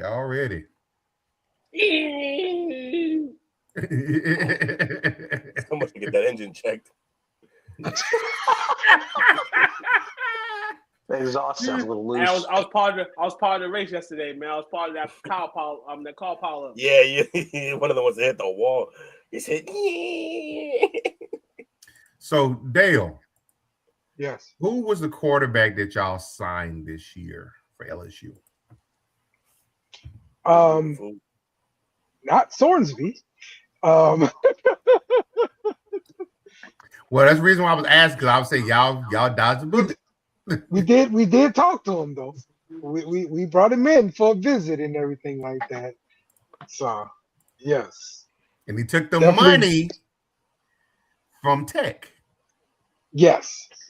And now we know why. Let me get it pulled up here because this man's got some going on, man. Yeah, man. But this is starting to be a trend with college athletes, and I mean, hey, this has got to be directly involved with NIL because now you've got these millions or thousands to actually place these bets and get addicted to something like gambling. So yeah, man, this is wild stuff. Hey, so I've never heard of it, but I just want to say I thought he went to Texas Tech because he went to Lake Dallas, whatever high school that is. That's where he went to high school at. Yeah, the real deal is his girlfriend is on the volleyball team or something like that at Texas Tech, and so she getting paid, he getting paid. They're gonna be together. Makes all sense. Why you gotta put UC in a bad light like that? Put him in his Indiana jersey. This is bad. But he was a Hoosier at one point. This is where he picked up the problem. Cincy. Shut up, Will. Camp was so boring there. Shut up, Will. So he is actually checking himself into a residential treatment program for gambling addiction. Yes. And that's just the beginning of his issues. He obviously understandable. He's under investigation by the NCAA. That's the big part. Extremely alters Texas Tech's plans. Hold on. Listen. He's under investigation for what? Gambling. Throwing games. So remember, there was like a rule change to the college players being able to bet on sports. Like, if I'm not mistaken, like the rules is like no more betting, period, on sports. Like they're not allowed to do it. So how do you feel about that as a residential wage earner? I'm lost because I did hear that the rule was no betting. Then they made the rule that they can bet. Now you're telling me that they went back to you can't bet? I believe the rule is you cannot bet. Okay, then now his ass is in trouble. But what I feel about this is that he's in addiction, and there's many different ways to go about your addiction, and he's not doing the notable things to go about it, so he just keeps gambling. And when you're losing, the way he's probably losing, this extra NIL money doesn't help you either. Because to a gambling addict, whenever you get extra money and you're losing, you think you're going to come up with that money. You think you're going to come up with that money. You can't be like that. Yeah. Instead of saving that money. Similar to this meme, too? Right. Person who keeps on gambling, people stop gambling. Exactly. So, according to AI here, there is no betting on any NCAA sponsored sport. This includes as an active athlete. This includes NFL, NBA, MLB, NHL. Oh, so because you can't bet on nothing at all whatsoever. Wow. Exactly. Okay, then his ass is grass. Then don't take. Hold on. We just get no. We ain't doing this shit. Nah. We ain't doing this. We're not doing the privilege thing here. We're gonna give this man. We're gonna just send him to rehab. Nah, his ass should have been stripped of that money, stripped of that whatever transfer scholarship. His ass should have been took to go to stepping. Because you're gonna let him go on the field once he gets out of rehab. Because you can't do all this for him to get out of rehab and then you guys put him right back in that environment. And you can't keep him or keep him. You can't do that to him. You can't do that. But this is eventually probably going to get. This is probably going to be the last time we see him at Texas Tech. Then Texas Tech is put like a money into a brand new stadium, brand new complex, all that stuff. They got that all money, and they just got a big time recruit that verbally committed to them today. Probably the number one running back in the nation. Yeah, he's probably going to say, "Whoop, I'm out." It's crazy. It's sad. Unfortunate for him. Trying to get into the league. Best wishes to him in rehab. Hopefully he can get better. Mike slid out right quick. Hey, Will, I got my wife a Michael Jackson clock in the kitchen so she could remember the time. And if you thought that joke was corny, You are not alone. You and I. I didn't feel like Shout out saying to that Mizzo. My God. So let's see. Now that's a little bit of college talk. Now to the So- NFL side. So go ahead, Dale. Real quick though, like if he can't play, He's a then we're talking about an NIL deal with a player that can't play. So You gotta get their money back.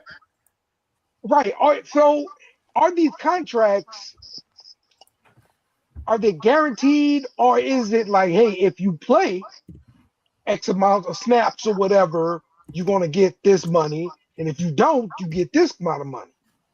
I don't know if that's how the deals are structured, but I gotta imagine if I'm a booster and I just paid this guy $5.5 million, and now you can't play quarterback because of a problem. I got a problem with that. So I just Googled it, and it says there are no universal guarantees.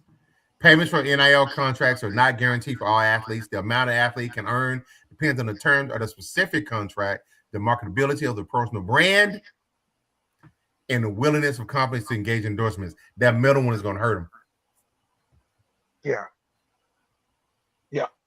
So it's going to be interesting to see what happens with this, what the NCAA does, because always the next step after they punish or try to enforce something is they got to go to court. Mm-hmm. Lock his ass up.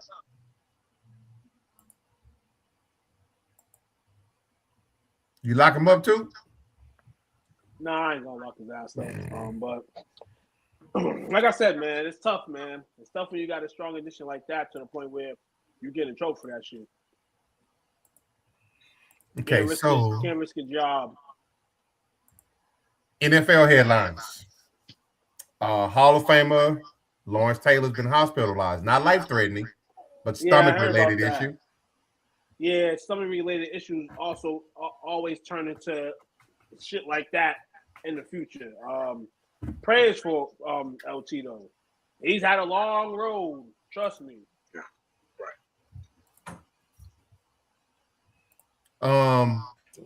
Undrafted quarterback Diego Pavia is drawing attention. He did get a rookie camp invite from the Ravens. And he's attracting interest from the Winnipeg Blue Bombers of the CFL. Let's go. This guy. We need a replacement for Zach Caleros. It'd be huge. Oh, Caleros was there? Yeah. I love watching him in college. That's funny. And then if they get maybe no, so I'm not gonna lie. If he's replacing Caleros, that's like perfect. He should do that. He won a couple of Grey Cups up for Winnipeg. You know how I rock with Winnipeg. Come on now. You know what's crazy about this? Of course you I do. was seeing that he wasn't drafted. Mm-hmm. And then I seen that he's like, I'm not hiring an agent, fucking agent. He said that on national TV too, said to John Gruden. And I said, yeah, you're not gonna get. Hey, it's okay not to get drafted. It's a few guys that got undrafted deals, whatever. But when he said that, I said, dude, they're not. Nobody drafting you. You already 5'4", 5'3". They're already risking it for you, and you're not gonna go get an agent. Yeah, he's taller than Tommy. His mama's his agent, right? No, he doesn't have no agent at all. I don't think. I guess his parents is agent, because he's still in their kid.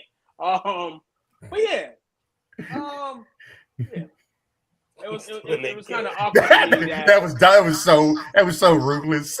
Yeah. As you said, the man was virtually a little person. It was like 5. No, but I'm just saying in general, like they already say small quarterbacks got no chance in the league. But you're making it hard on yourself by not hiring an agent. Tell it to Kyler. Yeah. Well, Kyler hired an agent. Fair enough. But he was Kyler fast as hell, and Kyler had to fall back to a whole other pro sport. Yeah, he did. He was better at, in my opinion, in football. Seems like it. Speaking of new career in the sport, y'all see Russell Wilson play for the Savannah Bananas? I didn't. Man, his career is falling. No, Hey, speaking of which, I brought up his name. Castellanos is trying out as a wide receiver as an undrafted free agent as well. Oh, shout out to Castellanos. He got the wiggle. Let's see if he can run some routes. I hope he gets a chance. I hope he don't, because he left BC. This motherfucker. Let me see. There was on the day one of the draft, they had an average 13.2 million viewers, the third most watched day one draft in history. With no quarterbacks, I'll tell you something. It says a lot, Will. Means we actually like the whole sport, not just glorified ass, crybaby ass, Aaron Rodgers ass quarterbacks. Did you hear something about Aaron Rodgers, Will? Nope. I heard that Aaron's gonna make a decision on coming back on Monday. Oh yeah, some good Aaron Rodgers news. There's a new strain of mushroom out, and they called it the AR-12. Yeah, I was curious if you heard Dude, something. make you wait to get high. So next Monday on this show, we'll find out if Aaron Rodgers is going to be turned to the Steelers or not. Allegedly, because he's supposed to be 6 weeks from the first time he said it. Then they were supposed to be 2 months from then. I was just trying to get him on the show every week. That's all.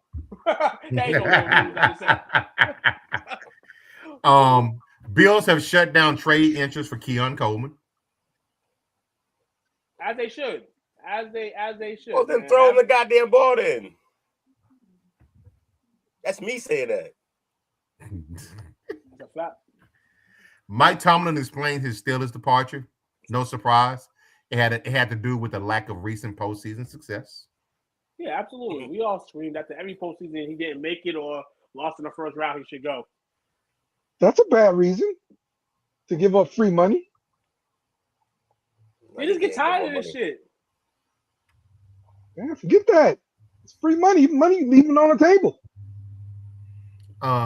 Vikings picked up Jordan Addison's fifth-year option today. Oh, they picked it up. Ooh, yep. Okay. Saints released wide receiver Samori Toure. I said it right there. Some bum. Sure. After drafting Jordan Tyson and Bryce Lance. Yes. But the guy I'm looking forward to getting cut is Mason Tipton. Okay. It seems like whenever there's a Saints wide receiver room, there's that one guy that you want to get rid of. So similar to you guys with Turpin, okay? I understand this, okay? But listen, I've been dealing with this for years, Coach. Okay, Tommy Lee Lewis was the guy on the field receiving the catch to get the pass interference. Okay, that was the guy. His ass should have been on the field, Coach. All right, I'm so sick of that dude. Everybody wanted him cut. He's no Dalton Schultz, man. Everybody wanted him cut after the freaking pass interference. We want the referee fired. We wanted Tommy Lee Lewis cut. All right, Mason Tipton is Tommy Lee Lewis part 2 right now on my team. Get him up out of here, Dale. And I think our partners on this podcast would agree. You are the most over the top fan out of all of us. Fickle as hell. You live and die on every play. And every player. Every bum, every jag.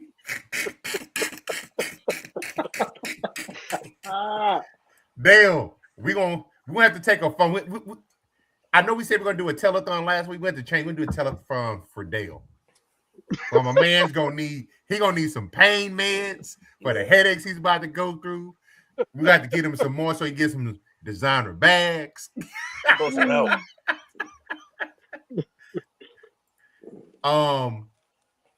Cowboys signed Marquez Valdez-Scantling today. Cowboys did? Yep. Yes. It's actually a decent pickup for y'all. Yeah, he's what fine. we gonna do with him? He came in cheap. What we gonna do? You gonna throw him the ball when CD evidently gets hurt, like inevitably. He's not gonna be out Florida. Well, after today's news, you know, hearing about you get to might be CJ getting packed. Go ahead, too. George Pickens, it was rumored. So Adam Schefter lied to us. This is why I don't believe media hype. I say there's a new media guy every 5 years. He says that Pickens got his franchise tag and signed it, right? So the same Adam Schefter comes Right out before the today and draft. says George Pickens, yes, and says George Pickens did not sign the franchise tag. So which one is it?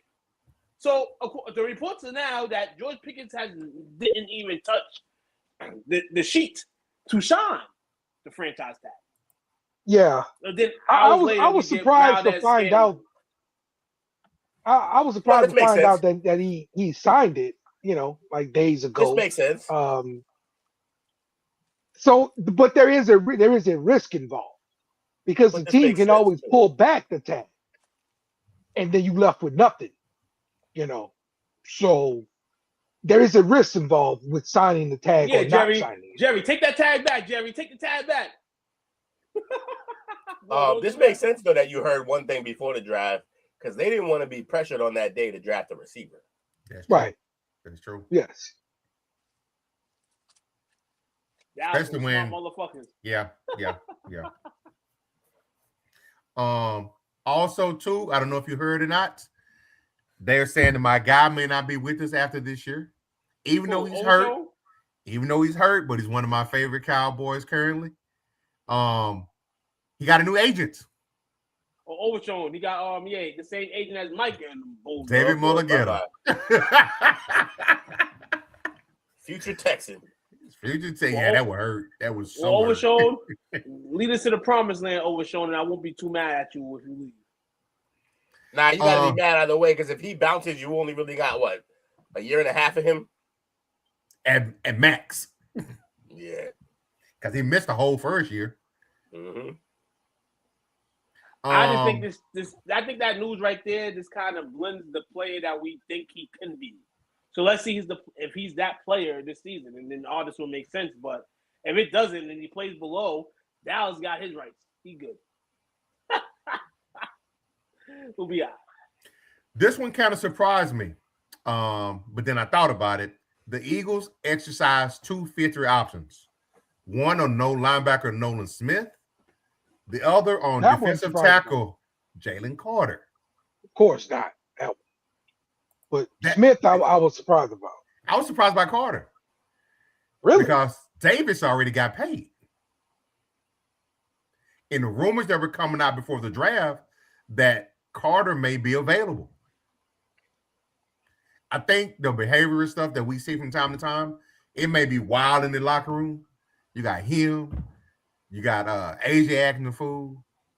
They may, you know what, we need to get these guys up out of here. Yeah, quarterback don't look like he can take the type of pressure internally. There's another news thing that just came up on my screen. The Eagles will not trade AJ Brown to the Patriots. Is that official or that come up on the Toot Watch? That's the Toot Watch. On the Toot Watch. Let me see if I got Dale. You had sent me something that we can cover as our last segment for tonight. Let me get it pulled up here. Hold on a second. I don't want to cover nothing that Dale got, unless it's a female. I sent good things. I'm playing, Dale. I'm playing with you. Of course we want to hear what you got. You know? You said good. You said dick lips. And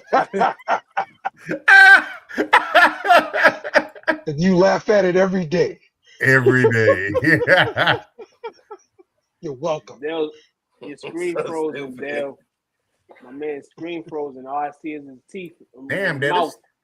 This tiny as hell, Dale. How was I supposed to read this? I'm frozen. Oh my gosh. You're frozen in such a good action shot too. Yeah, it is. It is pretty good. Let me see, Dale. This is really small, Dale. Let's see if I can get it pulled up some. Story of his life, bruh. Will just got those singers at night, don't he? So Dale sent this to it. These are the remaining unrestricted free agents. Who reading all this shit? Go ahead, start from first one, Duke. Here we go. You want me to read in the class? Aaron Rodgers, Russell Wilson, Tyrod Oh, Russell Taylor, Wilson is a free agent? I didn't know that. Russell Wilson, Tyrod Taylor, Jimmy Garoppolo, Cooper Rush, Yeah. Skylar Thompson, Jeff Driscoll. What's that? Brett Rippin. Mark Rippon's nephew. Jalen Wolford, Isaiah Black, and Joshua Dallas. Wait, I can't see that. Dobbs. John Wolford, Easton Stick, and Joshua Dobbs. Dobbs. Joshua Dobbs. So you remember when they said this guy, it was a mistake for us to let him go? It was a mistake for us to let him go because I think he was only going to be good on our team. But overall, yeah, he's shitty now that he went to I can't believe anybody said that. Yeah, it's weird. Cooper Rush for about 5 weeks was the top 5 QB in the league. You know what? He might end up in New Orleans. No. Kellen Moore loves him. He had success with Kellen Moore. No. Loves him. Kellen Moore fucks with him. No bullshit. He said Kellen Moore talks about him every day on the same show. You never watched the podcast, Dale? We're good. Continue. Running back free agents that kind of stand out: Najee Harris, Joe Mixon, Austin Eckler, Antonio Gibson, Nick I thought Chubb. Austin Eckler was done. Like he was wrapping it up. I thought so too. He hadn't fouled yet. A lot of these players ain't gonna foul. A lot of these players are gonna be like Odell Beckham and think they still can play. And Odell Beckham, guess what happened? He's about to have a deal with the Giants. Probably not, but Right. I mean he'll be in camp getting some new Giants gear. The Giants smart. They'll sign OBJ. LSU great. Go Tigers. Receivers: Tyreek Hill, Deebo Samuel, Juwan Jennings, Stephon Diggs, Keenan Allen, DeAndre Hopkins, Josh Reynolds, Gabe Davis, Juju Smith-Schuster. No, the Aces, Noah Brown, Sterling Shepard, Tyler Lockett, The extremely aging Brandon Cooks. Shout out to James Prochet. His uncle's good peoples. My man Brandon Cooks, take him for the last 4 games of the season, dog. He'll do you well. Yeah, half of this list ain't even gonna get signed. Njoku's a free agent? Half. Right. Half. Most. You think it? And Because most they had that emerging tight end in Cleveland just started tearing it up. Rookies. Him and Junior. It's because also I keep telling y'all Njoku is not that good. He's okay. He'll be a Patriot next year. I'll take it, but for the low, only for the low. And I only say that because I think you guys on draft night or one of the draft days there was a rumor that potentially trying to go get Kyle Pitts. So I mean, we ended up drafting a tight end though. Oh, okay. Reardon out of Notre Dame, I believe. How old? Where'd he go? Where'd my guy go? I just saw him. How old is Zach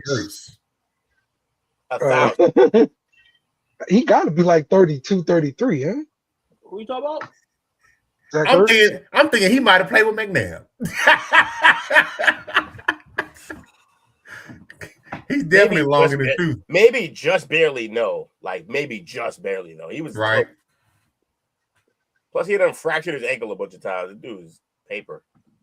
The glass man. Taysom big play Tay. Bro. You got big play Tay? If I'm a team, I'm gonna get on big play Tay immediately, dog. Best player in Saints history. Big play Tay. You did catch that, right, Coach? Say again. Zach Ertz 35. He's 35? Yes. Okay. He's a drafted in 2013. And when did McNabb leave? Like in 11, 12? There you go. I think. There you go. What? Left in 2014.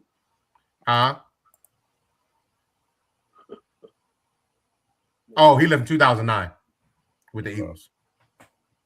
Okay.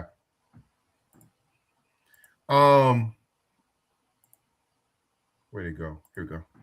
Lyman, y'all can check that out if y'all choose to. Will Hernandez. Oh, Will Hernandez. He's not a bad backup guard. I like his nastiness. We hype for backup guards. I know, right? I mean, hey, there's a shortage of old linemen. Tell Bosa, Jordan, Clowney. Yeah, speaking of old, Reddick. Calais Campbell still playing. Calais Campbell ain't got shit else to do. Brent Urban, did he used to play for the Bears? Yeah. At one point in time? Yeah.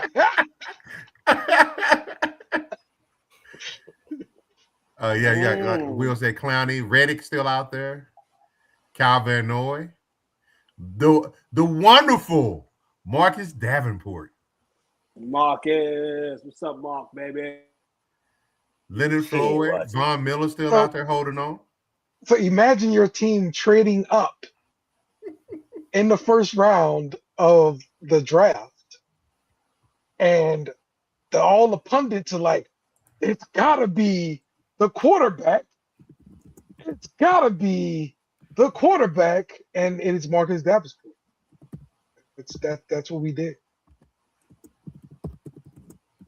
We traded up for Davenport. Who did y'all pass over for him for his quarterback? The Baltimore quarterback. Nah, Lamar? Yes. Really? Yes. Well, to be fair, the Patriots, we let him go too.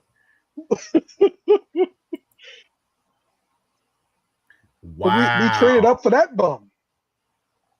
I think we let the Ravens trade up to us to get that pick. That's just as bad. To be fair, the whole league slept on Lamar, though. Except for the Ravens. But even the Ravens in the first round drafted somebody else, then traded into the first round back in to get him. So Davenport was the second defensive end selected that year behind Bradley Chubb. He was a workout warrior, bro. He was a freak. He's a bum. So y'all traded with Green Bay to move up to draft him. Oh, it was Green Bay? Okay. That's crazy work. And my team just didn't pick him, regrettably. Who did they pick right ahead of him? Because we were like picking right there. Let me check for us. Don't break my heart. Let me Don't see. say Cole Strange. Don't say Cole Strange. Cole Strange. What pick was he? He was the 30th, I believe. 23rd. That Dale remembers all that. Who was 23rd? Y'all was the 23rd. Y'all took Isaiah Wynn. Oh, God. Fantastic. Hey, So at least glad we we did that. didn't pick right. That's what I'm saying, bro. Some bad stuff, man. I want to hear no more fake Patriot fan shit So from you, Will. just put it in perspective. Davenport was the 14th pick. The weirdest pick ever. Yeah, I know, right? Y'all passed over Tremont Edmonds, Derwin James, Jair Alexander. Like all studs. And then for you guys, Will, I say y'all it was 23rd. Y'all passed over DJ Moore. Oh, y'all had 2 firsts that year. Damn. Us? Yeah, the 31st. Sony Michael. Sony Michelle. Sony Michelle. Oh my God. Bitch ass Michelle, bro. And Lamar was the very next pick. That's what I'm saying. Lamar went right crazy. after our lap. We could have had it. We took Sony. That's the one I remember. It was Sony Michelle over Lamar, bro. Like, what are we talking about? Sony Michelle, who was good for one playoff series. God dang it, bro. Oh. Hated him. Oh my God. What a bust. All right, Okay. this is how I learned not to draft Patriot players on your fantasy team. Oh, that was dumb. Yeah, I don't know why you did that. So, Dale, I looked it up. Green Bay traded a first-round selection of 14 overall for the New Orleans in exchange for a first, which is 27, and a fifth, which is 147, and a 2019 first-round selection. Yes. Yes. Wow. Marcus 2 firsts. Marcus That's what we 2 called it. firsts and no sacks. That was your boy's call, wasn't it? Yeah, barely any games played. Wow. But not even sacks. We talking about games played. Not the game. Not the game. Not the game. We're talking about practice. Does Bobby God. Wagner get signed this year? Somebody will take him. Oh, yeah, absolutely. You know who the hell needs him? Patriots. A linebackerless Cincinnati Bengals team. Thought you said they got linebackers. They didn't get any linebackers. They did not address linebacker once in this draft. Yeah, but they addressed all the run issues. They'll be fine. I mean, It'd still be nice. Carrick, isn't he like younger and less hurt than? Oh, Okere can't be hurt too. Hmm. It's more likely Wagner finishes the season than Okere. Okay.